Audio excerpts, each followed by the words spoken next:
Hi! Bagong dito tayo dito tayo. Kasi sa imo, itulog pa. Oo, nauna ka na matulog. Ay, nauna matulog. Nauna ka na naliko.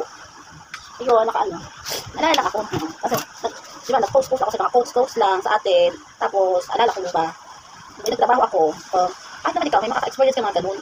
Kung nagtatrabaho ka sa isang company, hindi lahat ng makakatrabaho natin is, hindi sila lahat good. Not totally bad good. Good naman din lahat. Pero, plastic. Di ba? Totoo, no, may na-experience ka rin no, mga plastic, ano. Ang hirap talaga makipagtrabaho sa isang company. Minsan, pagod na nga, hirap na nga ang trabaho mo. Kita mo, ang mga sa trabaho mo sa linya na yun, mga plastic din pala, plastic. Ay, di po nga. Ang hirap naman magtawa-tawa, magiti-ngiti, pero hindi mo naman feel na kanyang itsura. Dahil kita mo naman ang tao kapag alam plastic. Di ba? Hirap yung ganun. Kaya, sa totoo lang, ako kasi sa pool naman sa dati kong trabaho. Once na kilala akong tao, may kilala akong tao, magka-chika-chika, siyempre, first time namin pare-pareho, chika-chika-chika. Tapos, ang nangyayari, doon mo maano sa tao kung siya ay plastic, ang ngiti-ngiti, pag gano'n, pero pag ano, kasi palibasa, pero di siya, kahit na plastic di siya. Kaya ewan ko, never ako naging ano sa sarili ko. Okay. Ako kasi, pag meron ako nakikilalang ganyan, sa tingin pala ay plastic ko siya, hindi talaga ako pag-usap. Kahit hindi ko na siya, kahit wala akong makausap sa trabaho, basta maayos ang ginagawa ko. Kahit hindi lang naman sa trabaho niya, pag meron ko niya, kaklase, o dating kaibigan, o kapitbahay, ganyan. Pag plastic, pag nakita mo mukhang plastic, hindi ka talaga nakikita. Pag ano, kaya mas maganda sa totoo lang ang mga taong makasabay mo na talagang matapang. Tapos kung magsalita sa bunganga, at pareho kayong bago pa lang kayo magkakilala. Pero ang bunganga ay bungangera, tapos medyo matapang, parang gano'n. No, mas nagugustuhan ko pa yung mga gano'n, na ano, na kakabanding. Kung hindi siya ma-social. Kasi meron kasi makakatrabaho na mga pa-social. Hindi naman siya mukha namang mahirap. Oo, okay, ano, kasi mga dating katrabaho ay mahirap ang trabaho mo, tapos ay makakasama ka pa sa mga ano, ay Diyos.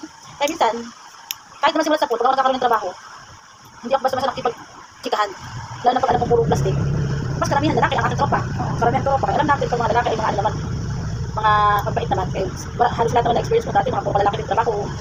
Pero, syempre, ang ending, mapipili ka din kahit yung mga tropa kang lalaki. Eh, syempre, sa panahon natin, di ba? Kaya iba, manyakis din, kaya kailangan din, sabay-sabayan din. Kaya maganda na kailangan pa rin talaga tunay na kaibigan. Pero ako, sa dami naman kasi naging kaibigan kong tropa na lalaki rin, sa awa naman ng Diyos, hindi naman siya makabastos. Ano ako, tsaka yung iba, pag alam, makasama ko sa trabaho na ang tawag sa akin ay ate, hanggang sa muli, ate pa rin ang aking mga tawag, kaya maano sa akin. Kasi ako, parang hindi naman ako mag-respeto sa kanila. Eh, siyempre, mas maganda lagi, may makasama laging trabaho na masaya kayo, di ba?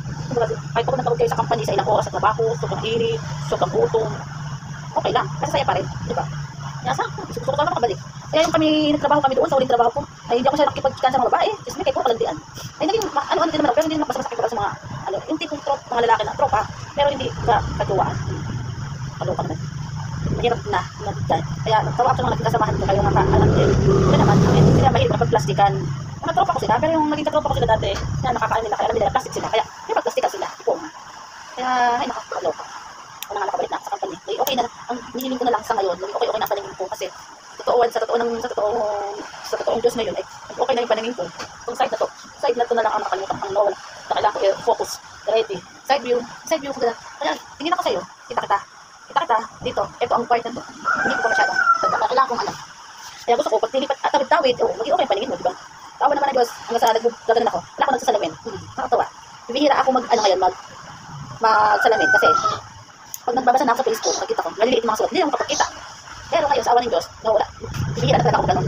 Nagagaling ko lang magkasakit mo dati, kaya nakakailangan ko nakasalamin, kaya hindi kita. Salamat din. Excited daw magkaroon ng trabaho. Oo, masarap. Masashoot pa ka ng tropa. Ganun, kaano. Pero mga tropa naman lalaki doon, wala naman doon. Sa totoo lang, kahit marami akong trabaho ko dyan. Dahil mga Muslim. Ang dami mabait. Babae, lalaki, nakatrabaho ko. Ang mabait, kaya lang. Sa totoo lang, hindi naman lahat. Yun lang, salamat lang. Meron pang salita. Kasi ang dami na rin namiss ko na sila. Mga trabaho. Kaya wala, sana banding. Yun lang.